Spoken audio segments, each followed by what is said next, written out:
भवन के उद्घाटन के दौरान भारत का राजदंड सेंगोल सालों बाद सामने आएगा।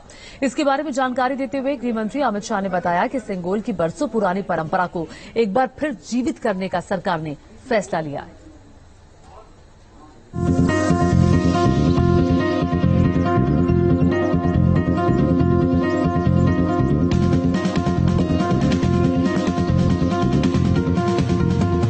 हिंदुस्तान के राजदंड का इतिहास।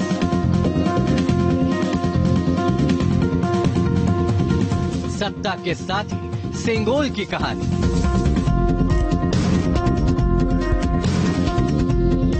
लोकतंत्र के मंदिर का प्रहरी बनेगा सेंगोल। 28 मई 2023 ये वो तारीख है जो देश और दुनिया की कई अहम घटनाओं का गवाह बनने जा रही है। पीएम मोदी जहां इस दिन नई संसद भवन का उद्घाटन करेंगे, वहीं इस मौके पर ऐतिहासिक परंपरा भी पुनर्जीवित होने जा रही है। नई संसद में भारत का राजदंड यानी सेंगोल को स्थापित किया जाएगा। सेंगोल का मतलब होता है संपदा से संपन्न। इस बारे में जानकारी देते हुए गृह मंत्री अमित शाह ने बताया कि तमिलनाडु से आए विद्वान सेंगोल को पीएम मोदी को सौंपेंगे और फिर ये नई संसद में स्थायी रूप से स्थापित की जाएगी, क्योंकि इसके लिए संसद से अधिक उपयुक्त, पवित्र और उचित जगह कोई हो ही नहीं सकती। जब संसद भवन का देश को समर्पण होगा, उसी दिन आदरणीय प्रधानमंत्री नरेंद्र मोदी जी बड़ी विनम्रता के साथ तमिलनाडु से आए हुए अधिनियम से सेंगोल को स्वीकार करेंगे और अत्यंत आदरपूर्वक माननीय लोकसभा के अध्यक्ष के आसन के समीप सम्मान के साथ इसको स्थापित करेंगे। अमित शाह ने बताया कि आजादी के समय पंडित नेहरू ने सेंगोल की प्रक्रिया को चिन्हित किया। पवित्र सेंगोल को तमिलनाडु से मंगवाया गया और फिर अंग्रेजों के हाथों पंडित नेहरू ने इसे स्वीकार किया। इसका मतलब था कि ब्रिटिश राजशाही से सत्ता का स्थानांतरण हिंदुस्तान की सरकार को किया जा रहा है।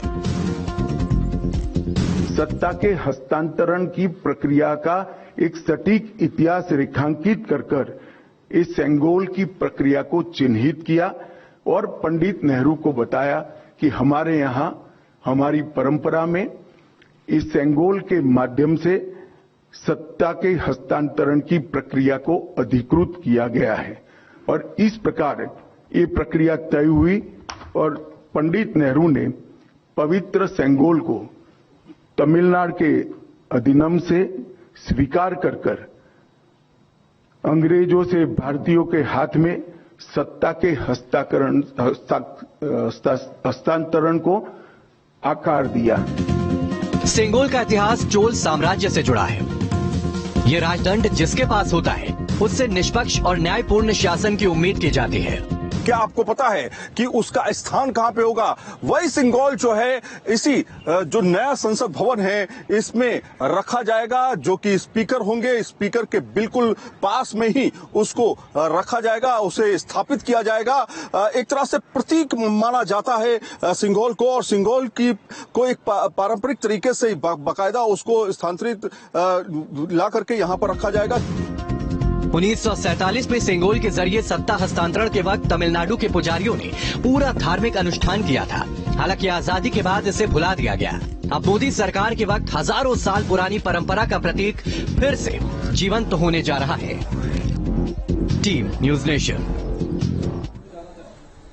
और इसी के साथ वक्त एक छोटे से ब्रेक का, आप कहीं मत जाएगा, देखते रहिए न्यूज।